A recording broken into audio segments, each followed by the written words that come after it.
প্রায় দুটোর কাছাকাছি। আজকে একদিন পাঁপড় ভাজবো। বাকি কি কি রান্না হয়েছে যদি আপনাদের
সাথে গুড মর্নিং এভরিওয়ান। এখন ঘড়িতে 6টা 18।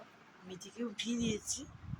এখন আমার বেড গুছানো হয়নি, বাট আমি বানাচ্ছি ওখানে মিঠির জন্য টিফিন। আজকে মিঠির হবে হাফ ডে। হ্যাঁ, তো আজকে হয়ে গেল 26 তারিখ। 26 তারিখের সকাল।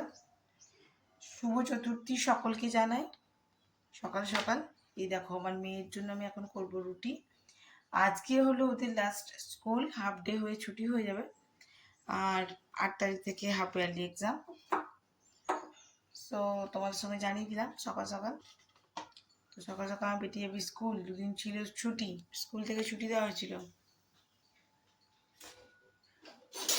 তো এখন সকালবেলায় ও খেয়ে বেরোবে গুড় রুটি। দুধটা খেলে একটু অ্যাসিড হয়ে যায়, যার কারণে আর কি দুধটা দিই না।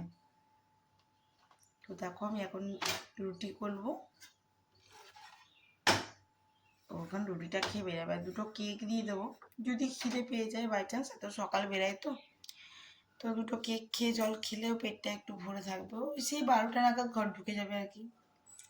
তো চলো, কালকে তো তোমাদের সঙ্গে ব্লগটা বেশি কিছু শেয়ার করা হয়নি, তাই আজকেও কিছুটা ক্লিপিং আপনাদের সঙ্গে শেয়ার করবো।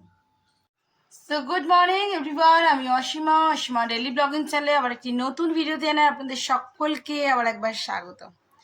আশা করবো আপনারা সকলে বেশ ভালো আছেন, সুস্থ আছেন, যে যেখানে আছেন আর যেখান থেকে আমার ভিডিওটি আপনারা আজকে দেখছেন। এখন ঘুরিতে দেখতেই পেলেন 11টা 25। আমার কিন্তু পুজো, এমনকি পুজো করে এসে সবজি কাটা টাটা সব কিছু রেডি হয়ে গেছে। আমি এখানে পুজো দিয়ে যাওয়া ঠাকুরের কিন্তু ধূপ টুপ দিয়ে দিয়েছি। উপরে গিয়ে ঠাকুর ঘরে গিয়ে পুজো দেওয়া যায়, একদম ঝকঝকে একটা আকাশ, কিন্তু ওদিকে মেঘ ধরে আছে। মেঘটা দেখে বুঝতে পারছেন? যাই হোক, আমার বিছানা টিছানা তো অনেকক্ষণ ক্লিন হয়ে গেছে, সকালবেলা ঝাড়াঝুড়ি দেওয়া সব কিছু কমপ্লিট। চলো, তো মিঠির বাবা সকাল সকাল নিয়ে চলে এসেছিলো বাজার, আর সেই বাজারটা নিয়ে এসে আমি পুজো করে কেটেও নিয়েছি। দেখো আবারও পুঁই শাক নিয়ে এসছে কুমড়ো, শুঁটি, পটল, ভেন্ডি, তারপরে শশা, অনেক কিছু, ঢেঁড়স, আলু দিয়ে ভাজা। মায়ের জন্য 3টে পটল ভেজে দিয়েছি, এবেলা ওবেলা হয়ে যাবে। আর ঢেঁড়স সেদ্ধ, আর মাছ দাঁড়াও দেখ, মাছটা দিয়ে কারি বানাবে। তো এইটা এটা হবে ভোলা মাছের ঝোল। আজকে এটা বেগুন দিয়ে হবে না, শুধুমাত্র আলু দিয়ে হবে। তো চলো, ব্লগটা অবশ্যই সঙ্গে থাকো, দেখতে পাচ্ছি আজকে ব্লগটা রেখে আছে। ভাত প্রায় হবার মুখে মুখে। দুপুরের আমাদের লাঞ্চের জন্য এখানে স্যালাডটা রেডি হয়ে গেছে। আমি একবারে সবজির সঙ্গে কেটে ফেলেছি। এখন এটা জলটা ঝরুক, তারপর একটু বিট নুন দেবো। তো চলো, আজকে দুপুরের লাঞ্চটা বসানো যাক। এখন ঘড়িতে 11টা 25 বাজলো, দেখালাম। চলো, 1টা বাজেনি, আমার রান্না কমপ্লিট। শুধু রান্না কমপ্লিট না, মিঠি বাবার খাওয়া কমপ্লিট। তো চলুন, দুপুরের লাঞ্চ আমাদের কী কী হয়েছে একবার শেয়ার করি। এই যে নাচি, এগা এগা এগা। তো চলো, ভাজাভুজির মধ্যে এখানে হচ্ছে ঢেঁড়স সেদ্ধ, করলা, ঢেঁড়স, আলু ভাজা, যেটা কাটা অবশ্যই তোমাদের সঙ্গে শেয়ার করেছিলাম, আর এই যে পটল ভাজা। তো এগুলো রেখে দিই। মিঠি বাবার হয়ে গেছে, এবারে হয়ে গেছে দেখো আমাদের ভোলা মাছের ঝোল। মাছটা কারি করা হয়েছিল মশলা দিয়ে, আলু দিয়ে, শুধুমাত্র আলু দিয়ে, কাঁচা লঙ্কা দেওয়া হয়েছে, ঝাল ঝাল। আর এখানে মুসুরির ডাল, কালো জিরে আর শুকনো লঙ্কা দিয়ে তড়কা লাগানো হয়েছে। ব্যাস এই হয়ে গেছে আজকে দুপুরের লাঞ্চ, মানে ফ্রাইডে দুপুরের